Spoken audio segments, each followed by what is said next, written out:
falando do problema, né, que isso traz, que o próprio Adorno observou, é que a música que engloba, que tem em si encapsulada a racionalidade, inclusive a possibilidade de um mundo melhor, etc., é uma música que não tem, por assim dizer, base de massa, não tem base social, né?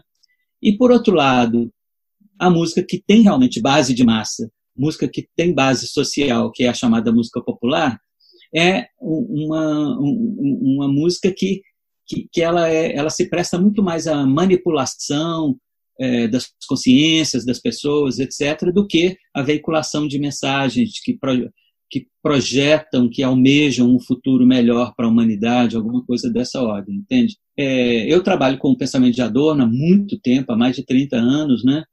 E já escrevi vários livros, artigos e tal sobre ele, e num determinado momento eu falei, será que existe algum conceito que poderia, de certo modo, conciliar essa questão do inconformismo que a música erudita, mas inconformismo no sentido muito profundo mesmo do termo, e também a projeção de um futuro melhor para a humanidade, né? Então, será que existe algum tipo de fenômeno sonoro que pode conciliar essa radicalidade, tal, esse inconformismo formal da música erudita e principalmente da música contemporânea, com uma base social mais sólida, como, por exemplo, muitos fenômenos da música popular possuem, né?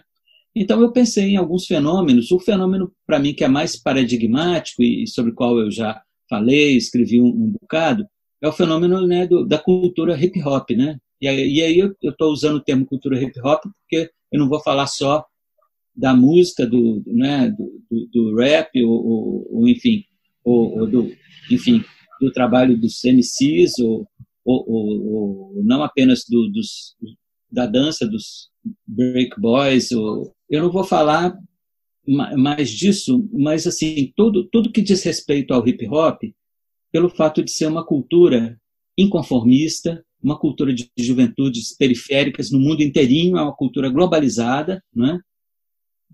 A gente encontra fenômenos ligados ao hip-hop em todos os países em que existe uma vida urbana assim, dinâmica, etc., né?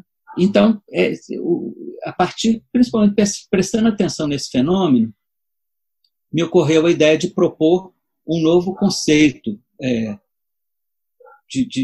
digamos, de fenômeno cultural, que é exatamente, né, o que o Tiago mencionou sobre o que eu chamei de construto estético-social. Antes de explicar um pouco melhor o que é o construto estético-social, eu queria lembrar o seguinte, que antes do surgimento da cultura de massas, da chamada indústria cultural, há muito tempo, no Ocidente, existe uma distinção entre cultura erudita, né, uma cultura da elite, da classe dominante, etc., e uma cultura popular, que é uma cultura da massa, mas é uma cultura que a gente chama, às vezes, né, na linguagem corrente hoje, de uma cultura de raiz, né? São dois modelos de cultura genuínos, autênticos, porque tanto a cultura da massa, a cultura popular, naquele sentido mais antigo, a cultura de raiz, quanto a cultura erudita, surgem de necessidades reais, digamos, dos grupos sociais a partir dos quais essas necessidades surgem, né? E essa expressão estética surge, né? Com o surgimento da indústria cultural, a gente entrou em cena um novo tipo de fenômeno cultural, que é um fenômeno cultural industrializado. A indústria cultural, ela é uma indústria, antes de tudo. Então, quando existia já, digamos, o arcabouço técnico para a existência da indústria cultural, ela tinha que buscar, onde eles tivessem, né, os conteúdos para preencher, digamos, essa programação, né, dos filmes, das músicas, das narrativas, tudo isso, né? E ela foi buscar, alternadamente, esses conteúdos, ou nesse cânone da cultura ocidental, erudita, ou na cultura popular, na cultura de raiz, né?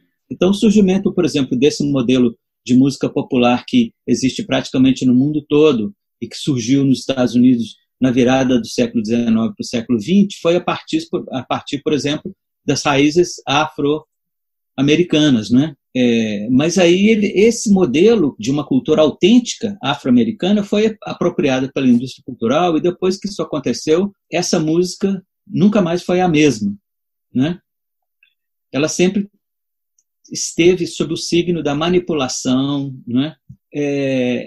Até que surgiram ao longo aí das décadas do século XX vários fenômenos que eram, assim, digamos, do ponto de vista da sua forma, eram associados à cultura popular e até mesmo à indústria cultural, mas do ponto de vista do conteúdo, não eram conformistas, digamos, né? Apontavam para atitudes questionadoras do status quo, essa coisa toda, né?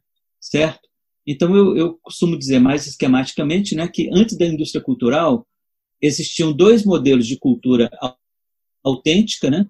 A cultura popular de raiz e a cultura erudita, e depois que surgiu a indústria cultural, passaram a coexistir três modelos, só que dois modelos de cultura autêntica, que é a cultura popular de raiz e a cultura erudita, e um modelo de cultura totalmente inautêntico, porque é uma cultura mercantilizada, industrializada, comercializada, que é a indústria cultural. A indústria cultural, ela vampiriza elementos tanto da cultura erudita como da cultura popular.